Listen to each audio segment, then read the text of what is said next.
Баршаңызға сәлем. Бүгін 89-шы сабақтың есептерін орындаймыз. Сабақтың тақырыбы қарапайым теңдеулер, теңсіздіктер. Бұл сабақта біз қарапайым теңдеулерді шешуді x мына жердегі белгісі саннан кіші немесе x үлкен сияқты теңсіздіктерді шешу үшін қажет сандарды табуды үйренеміз. Бірінші есеп А. Тура теңдіктер шығатындай x-тің орнына тиісті сандарды қой. 45 қосу x-ымыз тең екен 50-ге. Демек, бұл жерге біз тиісті санды қою үшін 50-ден 45-ті азайтамыз. Яғни, екінші қосылғыш табу үшін қосындының мәнінен бірінші қосылғышты азайтамыз. 50-ден 45-ті азайтсақ 5 болады. Демек, мына жерге біз нешті қояды екенбіз? 5-ті қоямыз. 45-ке 5-ті қоссақ 50 болады. Ал 87 азайту x тең 80 деген, бұл жерде 87-ден 80-ді азайтып жасамыз бұл жерге. Өйткені азайғыштан айырманың мәнін азайтсақ, азайтқыш келіп шығады. Демек, мына жерге 7 жазамыз. Одан кейін x пен 5-тің көбейтіндісі 40-қа тең деген, бұл жердегі x табу үшін 40-ты 5-ке бөлеміз. Бұл 8 болады. Демек, 8 көбейту 5 деп жазамыз. Мұны теңдеу түрінде орындап жазып қойдық. Негізі біз теңдікті дәл бұлай жазуымыз керек. Мұны 45 қосу x-ымыз тең 50-ге. Бұл жерде x-ті 5 деп алып, мұны 45 қосу 5 тең 50 түріндегі тура теңдік келіп шықты. Ал кейінгісінде 87 азайту x тең 80 екен. Бұл жерге x-тің орнына 7-ні қойып 87 азайту 7 тең x түріндегі теңдік түріне келді. Мына ең соңғысы x көбейту 5 тең 40 еді. Бұл жерге 8 көбейту 5 тең 40 деп жаздық. Бірінші есептің әсі әріптің орнына 10-нан кем қажет санды таңдап, тура санды теңсіздіктер жаз. Демек, әріптің орнына 10-нан кем болған санды жаздық. Тура теңсіздік пайда болу үшін мына жерде a 5-тен үлкен деген, артық деген. Ендеше бұл жерге 5-тен үлкен сан, яғни 6-ны жазамыз. 6 5-тен артық. Кейінгісі b 6-дан артық деген. Ендеше бұл жерге 7-ні жазамыз. Өйткені 6-дан үлкен сан 7. Ал мына жерде 7 b-дан артық депті. Ендеше бұл жерге 7-тен кіші болған сан жазамыз. Мысалы 4 жазайық. 7 4-тен артық болып тұр. Енді кейінгісінде 8-іміз k-дан артық дейді. Демек, k 8-ден кіші сан болу керек. Ендеше бұл жерге 3-ті жаздық. Демек, 8 артық екен 3-тен. Екінші есеп A. Теңдеудің шешуіне қара және есіңе сақта. X көбейту 3 тең 18 белгісіз көбейткіш x-ті табу үшін көбейтіндінің мәні 18-ді белгілі көбейткіш 3-ке бөлу қажет. Демек, мына жерде x көбейту 3 деген көбейтіндінің мәні 18-ді 3-ке бөлуіміз керек. 18-ді 3-ке бөлсек 6-ға тең. Енді x-тің орнына 6-ны қойып тексеріп көреміз. 6-ны 3-ке көбейтсек 18, 18 18-ге тең. Енді осы екінші есептің әсінде теңдеулерді түсіндіре отырып шеш деген y пен 4-нің көбейтіндісі 28-ге тең депті. Тіптерге осылай бірінші берілген үлгідегі теңдеуді жазып алып, әсін соған қарап орындадық. Y көбейту 4 тең 28 болса, бұл жерде көбейтіндінің мәнін мына екінші көбейткішке бөлеміз. Мына бірінші көбейткіш табу үшін 28 4-ке бөлеміз. Демек, y 7-ге тең болды. Y-тің орнына 7-ні қойып тексеріп көреміз. 7-ні 4-ке көбейтсек 28-28-28-ге тең. Үшінші есеп, үлгі бойынша теңдеу құр және оны шеш. Міне үлгіде 40 бөлу x тең 8 берілген. X-іміз табу үшін 40-ты 8-ге бөлеміз. X-іміз 5-ке тең екен. Ендеше, яғни бұл жерде бөлгішті табу үшін біз бөлінгішті бөліндінің мәніне бөлдік. Тексеріп көрдік, 8 8-ге тең болды. Мына жерде x-іміз 5-ке тең болғандықтан жауабы 5 килограмм. Яғни мына жерде 40 килограмм берілген таразының бір басында 40 килограмм, екінші басында неше килограмм екені белгісіз, бірақ ол мынадан 8 есе артық. Міне теңдеуді осылай құрып алдық. Енді екіншісінде бірінші жағындағы, яғни сол жағындағысы y килограмм, оң жағында 35 килограмм. Мына оң жағындағысы 5 есе кем екен. Демек, белгісіз бөлгішті қалай табады? Қорытынды жаса деген. Белгісіз бөлгішті табу үшін біз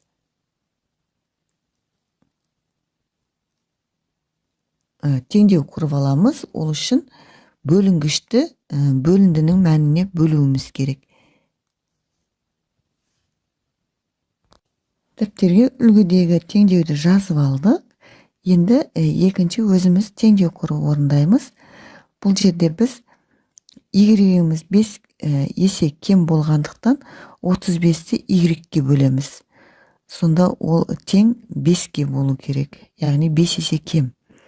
Енді y табу үшін 35-ті 5-ге бөлеміз. Яғни бөлінгішті бөліндінің мәніне бөлсек, бөлгіш келіп шығады. Демек, бөлгішіміз, яғни y 7-ге тең болып тұр. Тексеріп көреміз. 35-ті 7-ге бөлсек 5-ге тең, 5 5-ге тең. Демек, жауабы y бұл жерде 7 килограмм болып тұр. Төртінші сеп, теңдеулерді түсіндіре отырып шеш. X пен 5-тің бөліндісі 8-ге тең. Ал X-ті табу үшін 8 пен 5-тің көбейтіндісін есептеуіміз керек. Өйткені мына бөлінгішті табу үшін біз бөліндінің мәнін бөлгішке көбейтеміз. 8-ді 5-ге көбейтсек 40 болады. Демек, X-іміз 40-ға тең екен, орнына қойып тексеріп көреміз. 40-ды 5-ге бөлсек 8, 8 8-ге тең. Кейінгісі y пен 4-тің бөліндісі 9-ға тең. Бұл жерде де бөлінгішті табу керек, яғни оны табу үшін бөліндінің мәнін бөлгішке көбейтеміз. 9 пен 4-тің көбейтіндісі 36-ға тең. Демек, y 36-ға тең екен, орнына қойып тексереміз. 36-ны 4-ге бөлсек 9, 9 9-ға тең. Кейінгісі 35 пен x-тің бөліндісі 5-ге тең. Бұл жерде бөлгішті табуымыз керек. Бұл дәл жаңағы жоғарыда берілген есеп сияқты бөлгішті табу үшін бөлінгішті бөліндінің мәніне бөлеміз. 35-ті 5-ге бөлсек 7 болады. Демек, 35-ті 7-ге бөлсек 5, 5 5-ге тең. Бесінші сеп, x-тің орнына 27 санын қойып, теңсіздіктерді тексер. Барлық теңсіздіктер тура ма? Демек, мына жерге 27-ні қойып көреміз бірінші. 27-ні қоятын болсақ, 27 мен 2-нің қосындысы 27-тен артық. Бұл тура теңсіздік болады. Екіншісіне мына жерге 27 қоятын болсақ, бұл тура теңсіздік емес. Өйткені 27 мен 1-дің бөліндісі 27-ге, бұл екеуі тең болып қалады. Бұл дұрыс емес екен. Кейінгісін қойып көреміз. 27 1 мен 24-тің көбейтіндісінен артық деген, бұл тура теңсіздік болады. Өйткені 1 мен 24-тің көбейтіндісі 24-ге тең. Қалғандарын дәптерге орындаймыз қазір. Дәптерге орындап жазып қойдық. Бірденен x-тің орнына 27-ні қойып есептедік. Бұлар тура теңсіздіктер болды.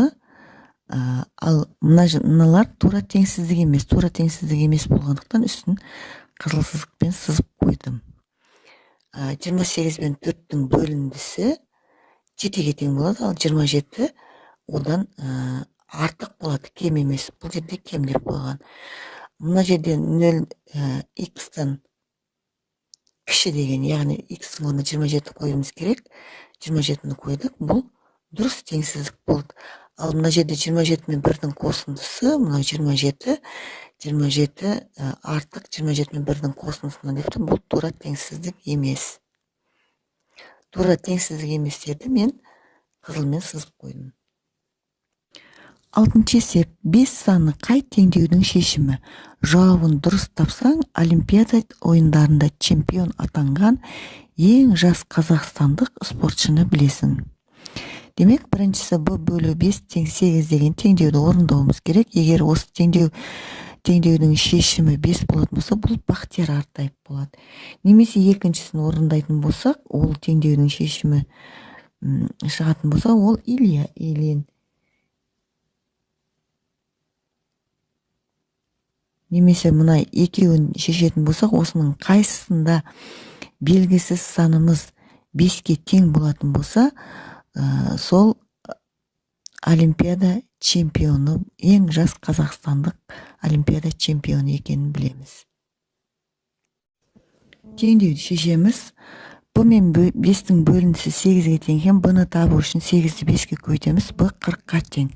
Орнына қойып тексеріп көреміз. 40-ты 5-ке бөлсек 8, 8 8-ге тең. Кейінгісі 7 көбейту А тең 21 екен. А-ны табу үшін 21 7-ге бөлеміз. А 3-ке тең. 7 мен 3-тің көбейтіндісі 21-ге тең. 21 21-ге тең екен. X пен 9-ның көбейтіндісі 45-ге тең. X табу үшін 45 пен 9-ды бөлеміз. Бұл X-іміз 5-ке тең болады. Енді орнына қойып тексеріп көреміз. 5-ті 9-ға көбейтсек 45, 45 45-ге тең. 35 пен С-ның бөліндісі 5-ке тең екен. С-ны табу үшін 35-ті 5-ке бөлеміз. С 7-ге тең. Енді орнына қойып тексеріп көреміз. 35-ті 7-ге бөлсек 5, 5 5-ке тең. Енді бұл жерде X көбейту 9 тең 45 теңдеуінің шешімі 5-ке тең болды міне. Демек жауабы ең жас қазақстандық спортшы Бекзат Саттарханов екен. 7-ші есеп. А. Теңдеулерді шеш. X көбейту 5 тең 25, Б бөлу 2 тең 8, 3 көбейту А тең 15, 20 бөлу С тең 4. Белгісіздерді есептейміз. Яғни теңдеуді шешеміз. X пен 5-тің көбейтіндісі 25-ке тең екен. Бұл жерден X табу үшін 25-ті 5-ке бөлеміз. X-іміз 5-ке тең.